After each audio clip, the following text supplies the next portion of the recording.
अस्सलाम वालेकुम नाज़रीन, मैं हूं अंजिला ज़ुशान। नाज़रीन, IMF ने पाकिस्तान के सिविल सर्विस सिस्टम पर खदशात का इजहार किया और सियासी मुदाखलत की निशानदही की है। और हम देखते हैं कि गुजरते दिन के साथ IMF की डिमांड्स और इनसिक्योरिटीज़ बढ़ती जा रही है और पाकिस्तान इस कंडीशन में नहीं है कि इन डिमांड्स पर किसी किस्म के रेजिस्टेंस शो करे। इसके साथ मौलाना फजल रहमान ने 27 अप्रैल को गजा मार्च के हवाले से ऐलान किया और साथ ही साथ जो सियासी मंजरनामा है उससे भी वो पीछे नहीं आते हैं। विफाकी हुकूमत वो कहते हैं कि नाकाम हो चुकी है, KP हुकूमत की कोई रेटी नहीं है। और इस सारे सूरत हाल में हमारे 3 बार के साबिक वज़ीर-ए-आज़म नवाज शरीफ जो हैं उन्होंने फ़ौरन वतन वापसी का ऐलान कर दिया। तो उनकी वतन वापसी क्या उनकी पार्टी के लिए फ़ायदेमंद साबित हो सकती है या पाकिस्तान के लिए सूदमंद साबित हो सकती है? इस पर हम डिस्कशन का आगाज़ करते हैं। हमारे साथ मौजूद हैं डॉक्टर शाहिद मसूद साहब। डॉक्टर साहब अस्सलाम वालेकुम। डॉक्टर साहब, सबसे पहले आपका स्टांस क्या है? हम देखते हैं कि हर गुजरते दिन के साथ IMF की डिमांड्स बढ़ती जा रही हैं और पाकिस्तान कोई रेजिस्टेंस शो करने की पोजीशन में नहीं है, तो कहाँ पे स्टैंड कर रहे हैं हम? जी, IMF के ये चलते रहेंगे मामलात, उनके साथ बातचीत हो रही है, वो डिमांड्स करेंगे। मियाँ नवाज शरीफ साहब वापस आ रहे हैं, वो अल्लाह उन्हें सेहत दे, वो गए क्यों थे, वापस आ रहे हैं, ठीक हो गई तबीयत उनकी, ये सारे मामला चलते रहेंगे। लेकिन जो इस वक्त जो बड़ी ख़बर इस खत्ते से जन्म ले रही है, दुनिया भर में इस वक्त बेशुमार हॉट स्पॉट्स हैं जहाँ पे कशीदगी है, जंगें हैं, मुज़ाकरात हो रहे हैं, जंगों के ख़तरात हैं। तो उसमें ये जो कल एक बड़ा अफसोसनाक सानहा पेश आया है, एक तो उस पर दिल बहुत अफसरदा है और वहाँ पे जितनी भी फैमिलीज़ हैं या मुतासरीन हैं वहाँ पे, उनसे दिली ताज़ियत। पाकिस्तान की तरफ से भी अफसोस का इजहार हुआ है और हमारी तरफ से भी अफसोस का इजहार। ये वहाँ पे पगलगाम का इलाका है और यहाँ पर ये वाक़या पेश आया है और कोई 28 के करीब जो हैं वहाँ पे लोगों को वहाँ पे निशाना बनाया दहशतगर्दों ने और कत्ल कर दिया उनको। अच्छा, ये तो देखें बड़ी अफसोसनाक बात है और लेकिन इससे ज़्यादा जो हैरान कुन बात है, अफसोसनाक भी और हैरान कुन भी, कि मतलब ये जो ओल्ड प्ले बुक एक पुरानी सी बना के रखी हुई है, ये मैं इंडिया की बात नहीं करूँगा, ये मैं मोदी सरकार की बात करूँगा। ये इतनी इसमें गड़बड़ है, जितनी जल्दी ये उससे ये जो मीडिया पे उन्होंने शोर होगा मचाया हुआ है, इससे जितनी जल्दी वापस चले जाएं उतना बेहतर है। उसकी वजह ये है कि ये जो पाकिस्तान के ऊपर और बाकी सारे मामलात, ये बात बिकेगी नहीं।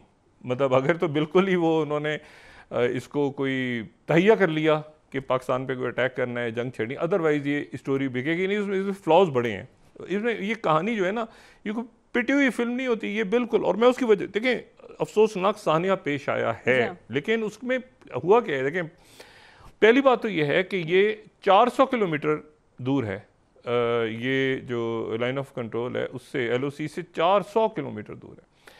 दूसरी बात ये है कि मैं मीडिया को उनके देख रहा था और मैं बातें भी सुन रहा था सारी वहाँ पे, तो उसमें 400 किलोमीटर है और 400 किलोमीटर जो है वो खच्चरों पे और गधों पे और घोड़ों पे बैठ के वहाँ पहुँचा जा सकता है। वहाँ कोई जो है वो गाड़ियाँ वगैरह नहीं जाती उस इलाके में। अब ये 400 किलोमीटर जो है, ये खच्चरों पे, गधों पे, घोड़ों पे बैठ के कोई दहशतगर्द वहाँ पहुँचे और फिर उसके बाद वो दरख्तों के पीछे से निकले। उन्होंने घोड़े खच्चर वच्चर कहीं उधर बांध दिए आसपास और उनके पास कोई बड़ा भारी असला था, AK-47 या पता नहीं मशीन गन्स थी, राइफल्स थी, क्या था। देखिए, मैं पहले बता रहा हूँ कि मैं इस अफसोसनाक वाक़े की बड़े दिल से, इसकी शिद्दत से इसकी मज़म्मत कर रहा हूँ, लेकिन ये कहानी क्या सामने आ रही है, मैं उसके ऊपर मैं परेशान हूँ कि वो खच्चरों के ऊपर वो भारी असला गया और जाहिर है कि वो अगर वहाँ पे 28 लोगों को उन्होंने कत्ल किया, वो बयान हो रहा है कि 7 या 8 लोग थे, फिर उसके बाद उन्होंने कत्ल किया, उसके बाद कत्ल करने से पहले उन्होंने एक और काम किया। ये बड़ी एक और दिलचस्प बात है। अच्छा, खच्चरों पे बैठ के, गधों पे बैठ के वो भाग गए वहाँ से, वो सारा असला वसला लेके फिर फरार भी हो गए, भाग भी गए, ठीक है, गाड़ियों में नहीं, कोई हेलीकॉप्टरों में नहीं, वो गधों पे, खच्चरों पे, घोड़ों पे बैठ के वो वहाँ से भाग गए।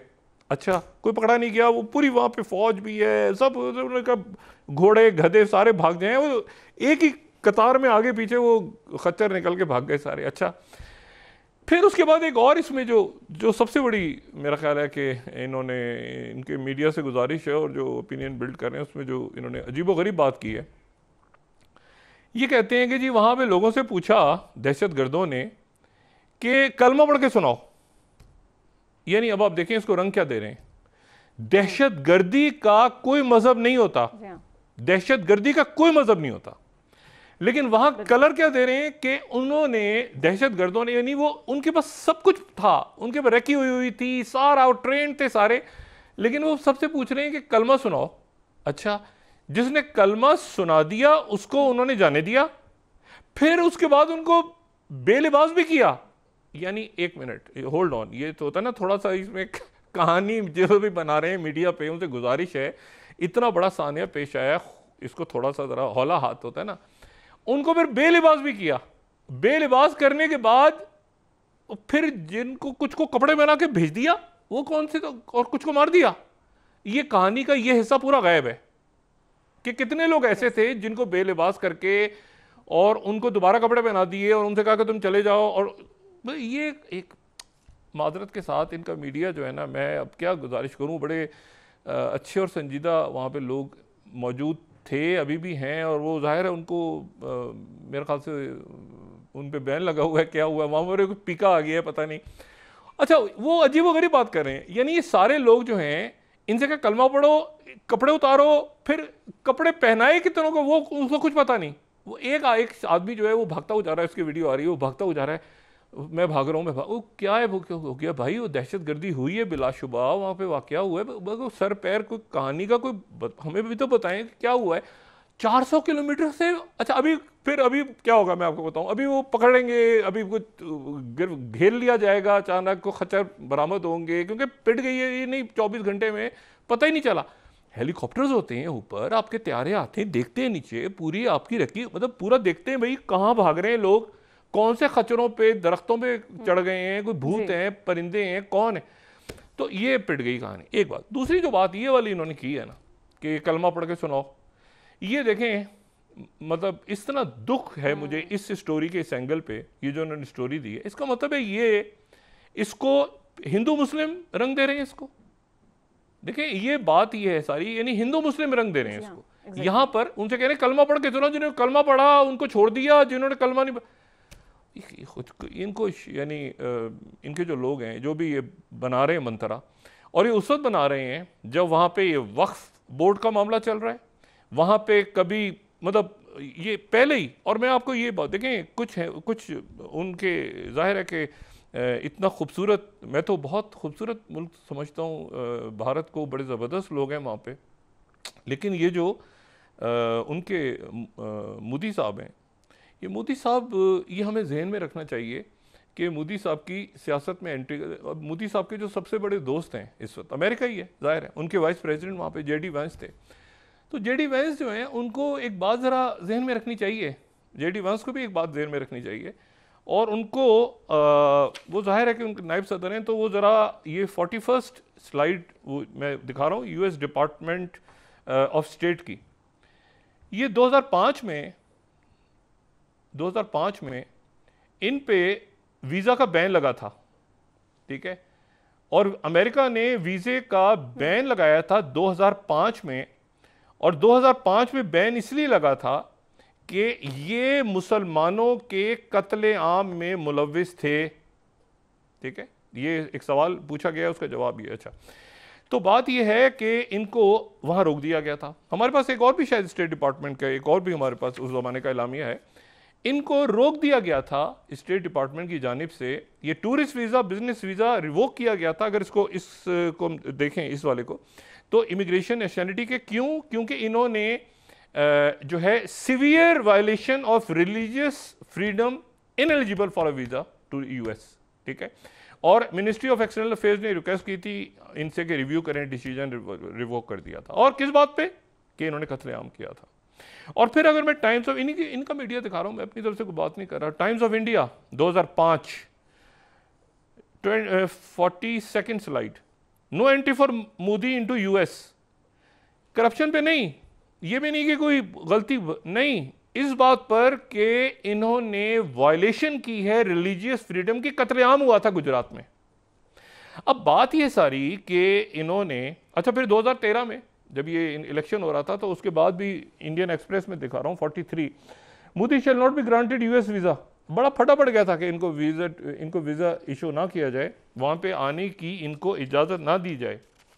और फिर उसके बाद जो है वो वहाँ से उन्होंने, अमेरिकन ने कहा था कि भाई अगर ये जीत गया इलेक्शन, मोदी साहब जीत गए इलेक्शन 39th, तो फिर इनको हम वीज़ा दे देंगे, ठीक है। तो इनको वीज़ा दे दिया गया था। ये ध्यान में रखें कि दहशतगर्दी की बुनियाद पे, ठीक है, कत्लेआम, गुजरात में जो कत्लेआम हुआ था उसके बाद इनका वीज़ा, उस बुनियाद पे इनका वीज़ा रिजेक्ट हुआ था। ये नहीं कि कोई इन्होंने नाम भरने में या कोई तारीख डालने में, नहीं, इस बात पे हुआ था। और 40 स्लाइड अगर एलए टाइम्स देखें, US eager to forget about new India prime minister 2005 visa, चाहते भूल जाए, अमेरिका चाहता है भूल जाएंगे इनका वीज़ा डिनाइल हुआ था, ये जब 2014 में इलेक्ट हो गए। अच्छा, अब बात ये सारी देखें, बात ये है कि बराह करम ये जो मामलात हैं इसको अपने मुल्क में अफाम तफहीम, मैं क्यों कह रहा हूँ कि कहानी पिट जाएगी, उसकी वजह आपको बताता हूँ। देखें, बड़ा मुल्क है, ठीक है, और बहुत सी रियासतें हैं और जाहिर है कि उन पे अपने मामला चल रहे हैं। जो सिर्फ 7 सिस्टर्स हैं ना, 7 सिस्टर स्टेट्स हैं, कुल भारत में 135 अलहदगी पसंद तहरीकें चल रही हैं, 135, 135। लेकिन जो 7 सिस्टर स्टेट्स हैं उनमें सिर्फ जो अरुणाचल प्रदेश है उसमें 37 मूवमेंट्स हैं, एक जगह पे, एक रियासत में 37 मूवमेंट्स हैं। मिजोरम में 2, नागालैंड में 3, मलयालम में जो है वो 3, फिर उसके बाद त्रिपुरा में 4, उसके बाद त्रिपुरा में 30, मणिपुर में 39, एक नहीं है मणिपुर में मूवमेंट, 39 मूवमेंट्स, आसाम में 2। अच्छा, अब बात यह है कि वहां पर अलहदगी पसंद, इससे हटके एक वो पूरे इंडिया को आप देखें ना, तो एक वो आपको नजर आता है 7 सिस्टर्स, वहां मणिपुर में आग लगी हुई है, वो हंगामे चल रहे हैं, वो एक, फिर उसके बाद एक और है दरमियान में जो माओइस्ट इलाका है, जो रेड है, पूरा का पूरा रेड, जिसको इलाका कहते हैं या रेड जोन कहते हैं, जो भी कहते हैं इसको, वहाँ पर अलग एक जो है ना वो मामला ख़राब है। और वहाँ पर वो जो नक्सलाइट मूवमेंट्स हैं, वहाँ पर ये बिहार, झारखंड, उड़ीसा, मध्य प्रदेश, उत्तर प्रदेश, आंध्र प्रदेश, मगरबी बंगाल, ये 7 सिस्टर्स नहीं है, ये 7 सिस्टर्स के अलावा दूसरी रियासतें हैं, ये वो पूरे जो माओइस्ट हैं, ये वहाँ मूवमेंट चल रही हैं। और फिर उसके बाद आ जाए मकबूजा कश्मीर में, अब ये कोई नया कोई रेजिस्टेंट फ्रंट है, फलां है, दिमाग करें बात, ये पॉलिटिकली मामलात को हैंडल करें, सियासी तौर पे हैंडल करें, मणिपुर में भी, मकबूजा कश्मीर में भी और बाकी इलाकों में भी, ठीक है। अब यानी मणिपुर में कुछ हो रहा है तो क्या मणिपुर का हमसे ताल्लुक है? कुकी लैंड के उधर कोई मूवमेंट चल रही है तो उसका ये तो मूवमेंट है। और दूसरी बात ये है कि ये मज़हब की बुनियाद पे आप करवा रहे हैं, वहाँ पर भी मज़हब की बुनियाद पे इन्होंने छेड़ा हुआ है मणिपुर में। हालांकि मेरा ख्याल है कि वहाँ कबायली मामलात हैं, दूसरे इश्यूज़ हैं, लेकिन वो सारा मज़हब में, अच्छा जी क्रिश्चियंस के भी उसके वो उधर वो लड़ रहे हैं, ये बराए कर हम इससे गुरेज करें, एक बात। दूसरी बात यह है कि ये देखें ना, सऊदी अरेबिया में थे और बड़ा सऊदी अरेबिया से इंडिया के ताल्लुकात, बहुत बड़ा डायस्पोरा है सऊदी अरेबिया में, बड़े ज़बरदस्त इंडिया के लोग जो हैं वहाँ पे काम करते हैं, वो करते हैं। तो वहाँ पर वो गए, वो खाना वाना अच्छा उन्होंने खाया, तनावुल फरमाया वली अहद के साथ, उनके जो MBS हैं उनके साथ बड़ा अच्छा रहा, और उसके बाद वापस आ गए। और JD वैंस वहाँ मौजूद थे, उन्होंने भी, अब JD वैंस ने भी कहा कि भाई ये गलत है, हमने भी कहा ये दहशतगर्दी है, चाइना ने भी, पूरी दुनिया ने कहा दहशतगर्दी है, गलत है, मुज़म्मत करते हैं। अब इससे जितनी जल्दी ये निकलेंगे ना, इससे ये उतना मुनासिब है, जंग छेड़ देंगे, फलां छेड़ देंगे। उसकी मैं वजह बताता हूँ क्या हुआ। क्या है हुआ, ये है कि पिछले 24 घंटों में अचानक एक नया यू टर्न कहूँ या उसको मैं कहूँ अजीब व गरीब किस्म का, वो प्रेसिडेंट ट्रंप की तरफ से एक ऐलान हो गया है। और उनका ऐलान ये हो गया है, वो कहते हैं ना, अभी अभी खबर आई है कि शी जिनपिंग साडा भाई है, उन्होंने सारे टैरिफ ख़त्म करने का फैसला कर लिया है चाइना के साथ, और ये कहा है कि मैं चाइना से दोस्ती बहाल करना चाहता हूं, मैं शी जिनपिंग से मिलना चाहता हूं जल्दी। अच्छा, अब ये एक, इसके लिए शायद लोग तैयार नहीं थे या तैयार थे या झटका लगाए क्या, क्योंकि इंडिया में तो ये था ना कि सारी वो टैरिफ वैरिफ ख़त्म हो जाएंगे तो सारी जो चाइना के साथ मामलात हैं वो सारे के सारे जो हैं वो वहाँ पर जो फैक्ट्रीज बनी हुई हैं वो सारी इधर शिफ्ट हो जाएंगी, सारा कुछ हो जाएगा। तो ये जो है, मैं द हिल को कोट कर रहा हूँ यहाँ पे 8 स्लाइड। ट्रम्प जो है वो कहते हैं कि भाई जल्दी मुझे ट्रेड डील साइन करनी है चाइना के साथ, और चाइना के साथ मुझे डील साइन करने के बाद जो है वो शी जिनपिंग से मिलना भी है, और उसके साथ ही वो जो हैं वो CNN इसको खबर को किस तरह दे रहा है, CNN किस तरह देख रहा है। ट्रम्प सेज कि China tariff will come down substantially, फौरी तौर पे टैरिफ खत्म कर रहे हैं चाइना के साथ, पूरी दुनिया की मईशत बर्बाद करके। और वो जो है नहीं, ये तो उन्होंने पाल के हिसाब से के हवाले से, अच्छा ये भी उन्होंने कहा कि मैं उसको नहीं हटाऊंगा अपने उसको, लेकिन साथ ही वो यू टर्न, ये देखें CNN क्या खबर दे रहा है, China tariff will come down, Aahista Aahista कम हो जाएंगे, तिजारत खुल जाएगी, दुनिया को नुकसान नहीं होगा, और ये यू टर्न मारा है उन्होंने। अच्छा, अब ये जो यू टर्न है, इस यू टर्न के नतीजे में दुनिया का तो हो गया ना बिल्कुल, आप समझें कि एक कूड़ा निकल गया, मईशत का बर्बाद हो गया, डॉलर, लोगों के पैसे डूब गए, सब कुछ हो गया। और इसके बाद जो है वो वॉल स्ट्रीट जर्नल कह रहा है कि चाइना ने भी आगे से जवाब दिया है, चाइना ने भी ये कहा है कि भाई ठीक है हम भी बातचीत करने को तैयार हैं, लेकिन ये है कि बहुत ज़्यादा दबाव में नहीं करेंगे। कनाडा वाले ठीक है ना, 31 ग्लोब एंड मेल 31, चाइना से door is wide open to talks after Trump suggest tariff U turn. ओ भाई यू टर्न मार गया बंदा, इतने दिनों से इसने खप डाली हुई है प्रेसिडेंट ट्रंप ने पूरी दुनिया की मईशत हिला के, और आखिर में ये कहते हैं कि जी मैं तो बात करने को तैयार हूँ, कोई मसला नहीं है। और जो है अच्छा, जैसे इन्होंने बात की तो वो जनाब एकदम से स्टॉक मार्केट्स ऊपर गई, और जनाब स्टॉक मार्केट्स ऊपर गई तेज़ी के साथ, और लोगों ने जो है वो जान में जान उनकी आई कि भाई ट्रंप साहब जो हैं उन्होंने जो है, अच्छा इंडियन एक्सप्रेस, इंडिया का मीडिया भी तो देखे ना, इंडियन एक्सप्रेस, ये असल खबर है ना, यहाँ उनका जो संजीदा मीडिया है बराए करम, ये देखे 26 Trump two and US China trade war, US president says China tariff to come down substantially.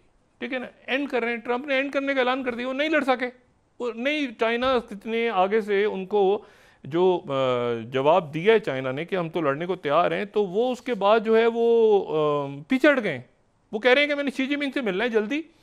और तो उसके नतीजे में मुझे बताएं ना कि अब इसमें, अच्छा उन्होंने जंग खत्म करवानी है, 13 मई, आज से 3 हफ्ते के बाद उन्होंने सऊदी अरेबिया आना है, 3 हफ्ते हैं सिर्फ। 13 तारीख को प्रेसिडेंट ट्रंप सऊदी अरेबिया आ रहे हैं, उसके बाद यूएई और कतर, 13 तारीख से 16 तारीख तक या 17 तारीख तक वो सऊदी अरेबिया, कतर और यूएई का दौरा करेंगे। उससे पहले पहले उन्होंने ये मुआहदा दस्तखत करवाना है यूक्रेन का। आज लंदन में एक कॉन्फ्रेंस होनी थी बड़ी ज़बरदस्त किस्म की, जो बरतानिया ने उसमें यूक्रेन से एक वफ्द आ रहा था, ज़ेलेंस्की तो नहीं आ रहे थे, लेकिन उसमें फ्रांस भी इन्वॉल्व था, ये भी, और उसमें था कि शायद कीथ केलॉग आ जाएं, जनरल कीथ केलॉग जो कि यूक्रेन के नुमाइंदा खसूसी हैं अमेरिका के। मार्को रूबियो ने आखिरी मिनट पे ऐलान कर दिया कि मैं तो नहीं जा रहा उसमें, और मैं इसलिए नहीं जा रहा, स्टीव वित्कोव भी चढ़ गए, वो लंदन में भी डिजास्टर हुआ है। उन्होंने कहा हम इसलिए नहीं जा रहे, हम अमेरिका से डायरेक्ट, अमेरिका और रशिया की बातचीत चल रही है, और इसमें हम इस मरहले पे ये नहीं चाहते कि इसमें जो है वो यूरोप या यूके आके दरमियान में मामलात ख़राब करे, क्योंकि कल का जो दिन है, आने वाला कल, टुमारो, कल वो मिनरल्स की डील साइन हो रही है, सरेंडर होने जा रहा है मिनरल्स की डील पे, दस्तखत करने जा रहा है यूक्रेन अमेरिका के साथ। और उसके साथ ही वो जो क्रीमिया के ऊपर भी उन्होंने मानने का ऐलान कर दिया है, तस्लीम करने का ऐलान कर दिया है रशिया की डिमांड, और बाकी जो 4 रियासतें हैं, लुहांस और जो दुहांस्क हैं, और बाकी जो 4 रियासतें हैं सारी क्रीमिया से हट के जो बाकी 4 रियासतें, उनको भी उन्होंने कहा है कि हम तस्लीम कर रहे हैं, और इसके ऊपर किसी को इतराज़ नहीं होना चाहिए, और ये एक काफ़ी बड़ा इलाका है। सीज़ फायर के हवाले से अभी फौरी तौर पे सीज़ फायर की बात नहीं होगी, पहले वो ये इलाके वगैरह सारे तस्लीम हो जाएंगे, ये दुहांस्क का इलाका, लुहांस्क का इलाका, ज़पोरिज़िया का इलाका, और ये सारे जो इलाके हैं, और ये 4 इलाके ऐसे हैं जो कि हालिया दौर में तो इनको, एक को डिजोरो और एक को डिफेक्टो अमेरिका एक्सेप्ट करने जा रहा है। अच्छा, ये एक्सेप्ट हो रहे हैं सारे, अब इसमें फ्रांस की तरफ से भी थोड़ा सा हो गया कि ठीक है हम भी मान लेते हैं, ये बड़ी इंटरेस्टिंग बात है। उन्होंने कहा हम भी उसी तरह जैसे अमेरिका मानेगा तो हम भी फिर मान लेंगे, हाथी के पाँव में सबका पाँव, और बरतानिया कह रहा है हम भी मान लेंगे। अब जो इंडियन प्राइम मिनिस्टर मोदी एक फंस गए इधर में। देखें इशू क्या है, इशू यह है कि बांग्लादेश, इशू यह है कि नेपाल, इशू यह है कि श्रीलंका, इशू यह है कि उनका एक ही दोस्त, पक्का दोस्त, सॉलिड, जो पूरी दुनिया बशमूल ट्रंप, बाइडन, यूरोप, सारी दुनिया ने कोई आवाज उठाई, पूरे ग्लोबल साउथ ने। इंडिया शायद वाहिद मुल्क, और आज भी वो ये बार बार उनका मीडिया कोट कर रहा है, वो इसराइल को, Netanyahu throne under the bus, ठीक है ना, जिसको बिल्कुल साइड पर उठा के फेंक दिया है नेतन्याहू को। और स्टीव विटकॉफ, जाहिर है कि ये मुज़ाकरात आगे बढ़ रहे हैं जो कायरा में हो रहे हैं, और इसमें वही 5 से 7 साल के एक एग्रीमेंट, और इस दौरान हमास अपने असले को साइड पे रखेगा। और एक बात और बड़ी इंपॉर्टेंट है कि जो ईरान के वजीर खारजा, अब ये बात बड़ी इंपॉर्टेंट है कि ओमान में, ये दिन में रखें कि मुज़ाकरात होने हैं ओमान में, और ईरान के वजीर खारजा इस दौरान मॉस्को के बाद बीजिंग पहुंच गए हैं। आज वो बीजिंग में है, और आज उनकी जो ईरान के वजीर खारजा हैं अब्बास अरगची, उनकी बीजिंग में उनके नायब वजीर आजम से मुलाकात हुई है। यानी ऑन बोर्ड कौन कौन है इस वक्त? पूरी अरब दुनिया मुज़ाकरात से पहले, रशिया, ये ईरान अमेरिका के मुज़ाकरात से पहले, और चाइना, उन्होंने सबको, तो ये सारे एतमाद। और अगर इनरिच यूरेनियम उनके पास होता है तो एक आइडिया चल रहा है, मुझे नहीं पता एग्जैक्टली क्या बात होती है, शायद उसको उसकी जिम्मेदारी जो है वो चाइना और ईरान, चाइना और रशिया मिल के लें कि ये जो है ये इनरिच्ड यूरेनियम अगर 3.7% से ज़्यादा है, अगर ये इतना ज़्यादा इनरिच हो गया, हम जिम्मेदारी लेते हैं। अब मसला ये है कि ये सारी चीज़ें हो रही हैं, इसमें एक बिल्कुल साइड पे एक आदमी खड़ा है जिसका नाम है नेतन्याहू, और उसको एक ही आदमी ने जेनोसाइड में सपोर्ट किया, जेनोसाइड में, इस पूरे अरसे में, कत्ले आम में अगर नेतन्याहू को किसी एक शख्स ने सपोर्ट किया है तो वो मोदी सरकार है। इंडिया का नहीं कर, इंडिया में बहुत बड़ी तादाद, ये वो इंडिया मदर तेरेसा वाला इंडिया, वो इंडिया ये हिंदुत्व का इंडिया बन गया है, जिसको वो अमेरिका ने खुद, आप देखें ना, अमेरिका ने तो बैन किया हुआ था टेररिज्म के ऊपर। अब मसला ये है कि नेतन्याहू 7 अक्टूबर हो गया, हमारा ये हो गया, भाई मीडिया ठंडे हो जाएं। वो ट्रम्प जो हैं वो इस वक्त कोई जंग छेड़ने के मूड में नहीं, जो जंगें छिड़ी हुई हैं उसको भी वो ख़त्म करवाना चाह रहे हैं। और मैं सिर्फ गुजारिश इसलिए कर रहा हूँ कि इससे, इस मंत्र से इनको पीछे हटना पड़ेगा, बहुत जल्दी पीछे हटना पड़ेगा, क्योंकि अब वो वहाँ फंस गए हैं। हम पीछे जाएंगे, हम ये तहकीक करेंगे, फलां करेंगे, हमला कर देंगे, सुबह तो ये पता नहीं, कल तो हमला करने की बात करें, उस गधों पे खचरों पे बैठ के टेररिस्ट भाग गए। ये नहीं, देखें मैं अब इस पर क्या अर्ज करूँ, वो टेररिस्ट गधों में बैठ के भाग गए, बंदूकें उठा के, तोपें उठा के, और ये हेलीकॉप्टर्स और ये सारे वहाँ पे, मतलब ये क्या फौज क्या कर रही थी भाई। और वो मतलब है कि फिर वो उनसे कलमा सुनाओ, अच्छा कलमा, वो कौन से लोगों ने कलमा सुनाया, कौन से, वो एक आदमी जा रहा है भागता उसकी वीडियो, फिर दूसरी आ जाएगी, फिर तीसरी वीडियो निकाल लेंगे। इसको यहाँ रोकें, धीमा ठंडा पानी पिएँ। ये उनके जो क्या नाम है वज़ीर दाखिला है उनके, अमित शाह जी, वो भी सुकून से, आराम से, और इससे पहले कि कोई सरकारी बयान जारी करें, वो यहाँ तक ठीक है कि हम पीछे जाएंगे दहशतगर्दों के। बल्कि मैं पाकिस्तान की हुकूमत से, देखें हमने तो टेररिज्म के खिलाफ बड़ी जंग लड़ी है ना इतने सालों में, अभी भी लड़ रहे हैं, पहले भी टेररिज्म के खिलाफ इतने सालों में। तो अगर टेररिज्म से लड़ने के लिए, देखें इसमें कोई शर्म की बात नहीं होती। अगर उनको कुछ टेररिज्म के अगेंस्ट कुछ सीखना है, कोई उस पर काबू पाना है, समझना है, तो पाकिस्तान से बात कर लें। मैं ये कोई तंज नहीं कर रहा, हमने चूंकि टेररिज्म के अगेंस्ट जंग लड़ी हुई है, हर किस्म के टेररिज्म के खिलाफ, ठीक है ना, बहुत जंगें लड़ी हुई हैं, शहादतें दी हुई हैं लोगों ने, सिविलियंस ने, फौजियों ने। तो हमसे कोई लेसन वगैरह यहाँ आ जाएं, चक्कर मार लें, या यहाँ से बुला लें कुछ लोगों को जो कि एंटी टेररिज्म फोर्सेस में, जिन्होंने जो फोर्सेस जो बड़ा काम करती रही हैं, देखें कौन से लोग हैं, लेसन सीखें, फिर उसके बाद ये जो है ना, ये मतलब सीख लें, मतलब इसको सीख लें, क्योंकि ये जो है ना, ये बात बनेगी नहीं। ये इस तरह से जो है ना, ये खुद भी शर्मिंदगी होगी, पाकिस्तान पे अटैक करेंगे तो पाकिस्तान चुप करके बैठा रहेगा। ऐसा तो और होना भी नहीं चाहिए, ऐसा होना भी नहीं चाहिए। ये जो कहानी है ना, अच्छा फिर कहते हैं कि इसराइल का आदमी मारा गया। अब मैंने इसराइल चेक किया, वो तो कह रहे हैं कोई बंदा नहीं था, हमारा कौन सा बंदा मारा है भाई? अच्छा फिर वहाँ से निकल गया, मैंने इटली का बंदा मारा है, कौन सा इटली का बंदा है? वो भी नहीं है। इटालियन से पूछा, वो कहेगा उनका, वो भाई देखे ना इसराइल का कोई बंदा उसमें है। ये 24 घंटे कहानी चलती रही है कि इसराइल का बंदा मारा है, नहीं है इसराइल का बंदा, ना इटली का है, ना कोई यूरोप का, कोई है ही नहीं बंदा। तो बात यह है कि ये क्या, किस तरह की बातें ये करते हैं। तो वो जेडी वैंस भी बेचारा परेशान हो गया है, वो भी उसको सैर वैर कर रहा है, वो आगरा में गया हुआ है, बड़ा अच्छा, उसको ताजमहल की कहानी बताएं, उसको ये बताएं कि ये ताजमहल जो है इसके बारे में मोदी सरकार क्या राय रखती है अपनी, और ये इसको मजहब से हटाएं। मजहब में क्या, अपने मुल्क के अंदर पहले ही वो इन्होंने इतना बड़ा रौला डाला हुआ है, और फिर ये कलमे की बुनियाद पे कलमा पढ़ो, कपड़े उतारो, कपड़े पहनो, उन्होंने कहा गधों पे बैठ के भाग गए, वो खच्चरों पे बैठ के भाग गए 400 किलोमीटर, ओ खुदा। और अब जनाब अचानक घेर लिया, खबरें आ रही हैं अब अचानक कहीं से कुछ घेर लिया, किसी को पेश करेंगे, पता नहीं क्या करेंगे। लेकिन जितनी जल्दी यहाँ से निकलें इस मामले से, इसकी इन्वेस्टिगेशन होनी चाहिए प्रॉपर कि किसने किया है, कैसे किया है, ये टेररिज्म का इसका मकसद क्या था। और दूसरी बात ये है कि ये पाकिस्तान वाला और ये मुसलमानों वाला मंतरा बराए करम, इससे वापस जाए। देखें शी जिनपिंग के साथ दोस्ती होने जा रही है उसकी, वो ट्रम्प ने वापस ले ली है, ट्रम्प ने वापस ले लिया, टैरिफ वापस ले रहा है ट्रम्प, वो वापस सारे के सारे वहीं चाइना जा रहे हैं, वो सारी मसनूआत वियतनाम इधर उधर जाएं, उधर की बात करें, तरक्की की कोई ढंग की निकले। वो 2005 में वीज़ा, वो जो हम भी नहीं बात करना चाह रहे, हम आप निकले उस चक्कर से। और मुसलमानों के ऊपर और कलमा पढ़ा उन्होंने और कलमा नहीं पढ़ा, और ये देखें ऐसे कर दिया वैसे कर दिया। ये बराए करम जो है ना, ये जैसी उनकी फिल्में आजकल आ रही हैं उसी तरह की इन्होंने एक बोगस सी फिल्म बनाई है।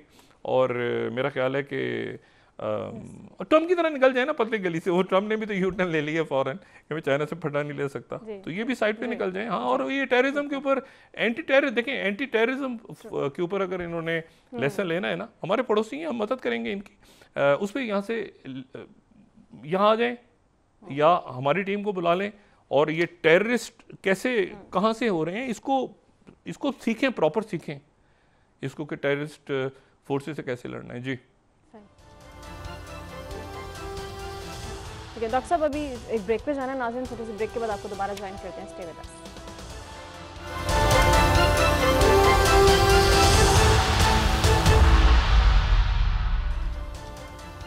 वेलकम बैक नाज़रीन। डॉक्टर साहब, आपसे मैं ये जानना चाहती हूँ कि भारतीय मीडिया जो है इस वक्त 4 चीज़ों पर जो है वो बहुत स्ट्रॉन्ग क्लेम कर रहा है। एक तो ये कि भारत पाकिस्तान से अपने सफारती ताल्लुकात मुनक़ता करने जा रहा है, फिर वाघा बॉर्डर क्लोज करने की बातें की जा रही है, सिंतस माहिदे से भी वो मुनहरिफ हो रहा है, और फोर्थ पॉइंट ये है कि पाकिस्तानी शहरियों पर भी एक बार पाबंदी लगाने की बात की जा रही है। देखिए गलत कर रहे हैं, मैंने आपसे कहा गलत कर रहे हैं। हमले से चले, हमले से यहाँ तो उतरे। आपको पता है वो वहाँ पर जो ये मुआहदा साइन होने जा रहा है, जो जिसमें ये सीज फायर और फ़लस्तीनी रियासत का, आपको पता है उन्होंने क्या धमकी आखिर में क्या लगाई है?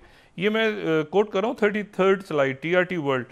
Israeli minister threatens to undo government, ये हम हुकूमत से निकल जाएंगे अगर गजा का सीज फायर डील एक्सेप्ट की। यानी आप जरा धमकी देखें, ये उनका इंतहा पसंद, एक बिल्कुल मकबूतुल हवास, ये बिल्कुल आप समझे ना, बिल्कुल राइट विंगर, बिल्कुल एक्सट्रीमिस्ट। वो क्या कह रहा है, हम हुकूमत से निकल जाएंगे अगर सीज फायर डील साइन हुई तो। ओ भाई निकल जाओ हुकूमत से।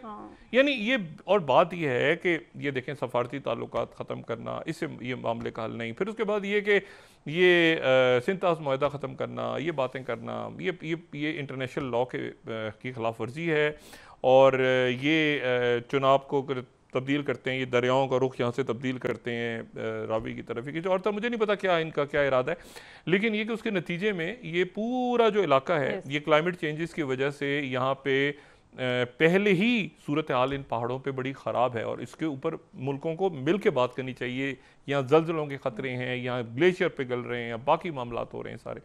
तो बात ये सारी कि अब उसमें यह है कि सफारती ताल्लुकात ख़त्म हो जाएं, इंडिया पाकिस्तान के लोग ना जाएं, ये कर दें वो कर दें। चलें वहाँ से तो उतरे ना, ये जो कहते हैं ना 20वीं मंजिल पे चढ़े हुए थे कल से, वहाँ से तो उतरे नीचे। जो बार बार कह रहा है ना, नीचे उतर आए, अच्छा हुआ कि दरमियान में खबर आ गई है और नीचे उतर गए। बात यह सारी कि अच्छा, एक और यहाँ पे मैं बड़ी मुबारकबाद देना चाहता हूँ, हमारा बरादर मुल्क है आज़रबाईजान, और उनके जो सदर हैं, ये मैं 11th स्लाइड यहाँ पे दिखा रहा हूँ, उनकी मुलाकात हुई है प्रीमियर शी जिनपिंग से, और कॉम्प्रिहेंसिव स्ट्रेटेजिक पार्टनरशिप तय हुई है चाइना और आज़रबाईजान के दरमियान। अच्छा, ये जहन में रखें, right side of the history, right side of the history, अगर इसको आप इसका एलामिया पढ़ें, कॉम्प्रिहेंसिव स्ट्रेटेजिक पार्टनरशिप हुई है, right side of the history. हम आज़रबाईजान के साथ थे, हम आज़रबाईजान के साथ थे, और आज़रबाईजान की वजह से हमने आर्मीनिया को नहीं माना, इंडिया आर्मीनिया की तरफ था। देखिए बात यह है कि चाइना आज़रबाईजान, पाकिस्तान, ये सेंट्रल एशिया, फिर अफगानिस्तान के साथ हमारे ताल्लुकात में बेहतरी आ गई, फिर उधर बांग्लादेश में वो हसीना वाजिद के उन्होंने निकाले वारंट निकाले हुए हैं, फिर नेतन्याहू बस के नीचे फेंका गया है, फिर उसके बाद पूरे किस्से में कहीं है ही नहीं है, वो उनकी दोस्तियों ने जा रही है। अब आप F-35 खरीदते रहे अमेरिका से बैठ के, वो शी जिनपिंग से मिलना है, उसने ट्रम्प कह रहा है मैंने मिलना है। तो बात ये सारी कि वो सऊदी अरेबिया आना है, और सऊदी अरेबिया आके, और सऊदी अरेबिया 13 तारीख अनाउंस कर दी है प्रेसिडेंट ट्रंप ने कि मैं 13 तारीख को सऊदी अरेबिया आऊँगा, 13 मई को, 3 हफ्ते रह गए। उससे पहले पहले ये यूक्रेन का मुआहदा भी साइन होना है, ईरान के मामला भी तय होने हैं, जंगें भी ख़त्म। अब दरमियान में बैठे बैठे ये इन्होंने क्या रौला डाल दिया है। ओ भाई मसला ये है, आप ये एक वहाँ पे हकूक़ के लिए लोग लड़ रहे हैं, ठीक है। मैं बिल्कुल ये वायलेंस की तो बात ही नहीं कर रहा ना, इसकी तहकीकात करवाएं। और ये पाकिस्तान पे, ओ भाई ये मणिपुर में हुआ तो कल को आप कह देंगे कि ये जो है ये, बल्कि कह देते हैं अभी मणिपुर में कुछ होता कहते हैं वो बांग्लादेश करवा रहा है, वो आसाम में होता है, चाइना के बारे में बात नहीं करते। लेकिन बात ये देखें, ये इस तरह से मामले हल नहीं होंगे। और ये अच्छा किया है, वैसे मैं बताऊँ ये इन्होंने अच्छा किया है कि अब ये सफारती अमला कम करना और ये वो यहाँ तक बात आ गई है, और बड़ा अच्छा किया है। लेकिन ये कि बराए करम ये जो बात हो रही थी ना भाई, पाकिस्तान ने अगर किया है तो ये कलमा पड़ गया, ये तो गधों पे बैठ के निकल गए टेररिस्ट। ये नहीं, खुदा का वास्ता, यानी अब मैं क्या अर्ज करूं, देखिए ना, यानी गधों पे खच्चरों पे बैठ के 400 किलोमीटर वो गन्स उठा के AK-47 या मशीन गन्स वो खच्चरों पे बैठ के निकल गए, खच्चरों पे, गधों पे, घोड़ों पे, और ये इनके हेलीकॉप्टर्स और ये सारा, और नीचे गोलियां मार रहे हैं और पूछ रहे हैं कलमा सुनाओ, अच्छा कलमा सुनाओ, कपड़े उतारो। ये क्या है? ये तो इन्होंने इतना बदतरीन अपने मुल्क में डिवीज़न करने की कोशिश की है। और शुक्र है कि ये बाकी जो दलित और बाकी लोगों के साथ जो करते हैं मुल्क में, वो करते ही हैं।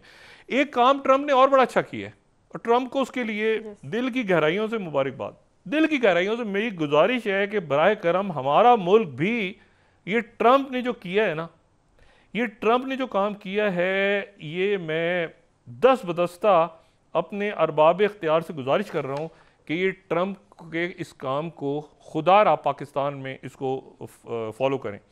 ये वॉशिंगटन पोस्ट क्या कह रहा है, ट्रंप ने क्या फैसला किया है कि जितने उनके अरब खरबपति लोग हैं उन पे टैक्सेस ज्यादा लगेंगे, क्योंकि दुनिया से टैरिफ वो हटा रहा है ना। अब नया तरीका, जितने मिलियनर्स हैं उनके ऊपर ज्यादा टैक्स लगेगा, जितने बिलियनर्स हैं उन पे ज्यादा टैक्स लगेगा। अब इसमें ब्लूमबर्ग क्या कह ब्लूमबर्ग कह रहे हैं 400 बिलियन की आमदनी होगी ये मिलियनियर्स के ऊपर। अच्छा, मिलियनियर्स उनके कोई 0.9% ये पता नहीं कितने हैं, लेकिन इसमें सारे वो लोग हैं जो कि आप देखें ना, मार्क ज़करबर्ग और ये टिम कुक और ये सुंदर पिचाई और ये जेफ जो बिजोर हैं और इलॉन मस्क हैं और बाकी सारे लोग, तो ये सारे जो हैं ये तो बिलियनर्स हैं। अब जनाब उनके जो ये दो लोग, उनके एक तो वॉरेन बफेट ज़बरदस्त हेज फंड को हेड करते हैं, और जेमी डायमंड जो कि JP मॉर्गन चेज के वो CEO हैं काफ़ी सालों से। वो दोनों कहते हैं कि बिलियनियर्स को अपना शेयर डालना चाहिए। ये फॉर्च्यून को मैं कोट कर रहा हूँ 16th, ये रेफरेंस देना इसलिए ज़रूरी है कि वो कहते हैं कि इनको ज़्यादा देना चाहिए फेयर शेयर अंकल साइम को, लेकिन ये कि मिलियनर टैक्स जो है ये वो गलत लोगों पे आ जाएगा, ये तो इनके अपने लोगों पे आ जाएगा, बिलियनर से मिले। तो इन्होंने आखिर में ये फैसला किया है कि ये सारा जो टैक्स है ये लगेगा मिलियनर्स के ऊपर, अरब खरबपति लोगों पे ज़्यादा पैसे लगेंगे। ब्लूमबर्ग को फिर मैं कोट कर रहा हूँ 20th, ये बड़ा ज़बरदस्त टैक्स है, बहुत ज़बरदस्त। जो अपर एलिट क्लास है उसके ऊपर टैक्स ज़्यादा लगेगा, और बिलियनर्स जो हैं वो पहले वो कहते हैं हम तो बहुत पैसा देते हैं भाई, ये मिलियनर्स के ऊपर नया टैक्स आ रहा है। बहुत अच्छी बात है, बहुत ज़बरदस्त बात है। 340 बिलियन डॉलर्स के इनके आसपास लोग मौजूद हैं, 340 बिलियन जिनकी नेट वर्थ है। गार्डियन को कोट कर रहा हूँ मैं, ये ट्रंप के इर्द गिर्द जो लोग हैं 21st स्लाइड, ये 340 बिलियन के हैं, इनके ऊपर टैक्स लगाने का फैसला किया है। और ये बड़ी अच्छी बात है, ये बड़ी अच्छी बात है कि जो अल अरेबिया भी कह रहे हैं ना 32nd, Trump says he will be very nice to China. China हमारा यार है, अभी अभी खबर आई है, और चाइना के साथ हम जो है वो ख़त्म कर रहे हैं, कोई उनके ऊपर टैक्स वैक्स नहीं लगाएंगे। और चाइना ने भी आगे से बड़ा मुस्बत जवाब दिया, उन्होंने भी कहा है कि भाई ठीक है, हमें जो है वो ये अच्छी बात है, जो तो हमें भी कोई इसमें एतराज़ नहीं। Marco Rubio, Steve Witkoff London नहीं पहुँचे, यूरोप के ऊपर जो कॉन्फ्रेंस होनी थी वो आगे नहीं होने जा रही, और उसमें अमेरिका और रशिया और अब शी जिनपिंग को भी उन्होंने कह दिया कि आ जाओ भाई हमारे साथ, तो ज़ाहिर है शी जिनपिंग भी को भी कोई इतराज़ नहीं होगा मिलने पे, जो भी टैरिफ वैरिफ सारे ख़त्म हो रहे हैं। अब इसमें आप देखिए ना, wrong side of the history पे खड़े होके अब वो तवज्जो हटाओ, ये करो। ये मैं उनकी जो कैबिनेट ने फैसला किया है इस प्रोग्राम के आखिर में, मैं उनका मशकूर हूँ कि उन्होंने हमला वमला ही छोड़ दिया। ये जो 24-48 घंटों से मंत्रा बनाया था, इसको ख़त्म करें, सफारती ताल्लुकात बहाल करें। दहशत गर्दी एक बड़ा नासूर है, बड़ी लानत है। अगर आपसे नहीं काबू आ रही, यहाँ से पाकिस्तान से एक टीम वहाँ जाए, बिरादराना हवाले से तंज नहीं कर रहा, आपको लेसन दे, आपके लोगों को ट्रेन करे, और उसके बाद ये देखे, इन्वेस्टिगेट करे आपके साथ मिल के जॉइंट, ठीक है ना, आपको बताए कि कैसे टेररिज्म से लड़ते हैं। हम तो लड़ते आ रहे हैं ना, तो यहाँ पे तो कई दहाइयों से शहादतें हो रही हैं सिविलियंस की, और बाकी लोगों ने कामयाबी से हमने लड़ी है, और हमसे सीखें, और फिर उसके बाद ये ऊट पटांग किस्म के लोगों को अपने मीडिया से हटाएं, बल्कि मतलब बैन कर दें इनको, ताकि सुकून आए ना, अमन आया। फिर अपने लोगों को भी पागल किया हुआ, दुनिया को भी पागल बनाया हुआ। जी जी जी। नाज़रीन, प्रोग्राम का वक्त अपने अख्ताम को पहुँचा है, मुझे दीजिए इजाज़त, अपना ख्याल रखिए, अल्लाह हाफ़िज़। अपना दोस्तों रिश्तेदारों गिरदो नवाह के लोगों का सब ख्याल रखिएगा, अल्लाह हाफ़िज़।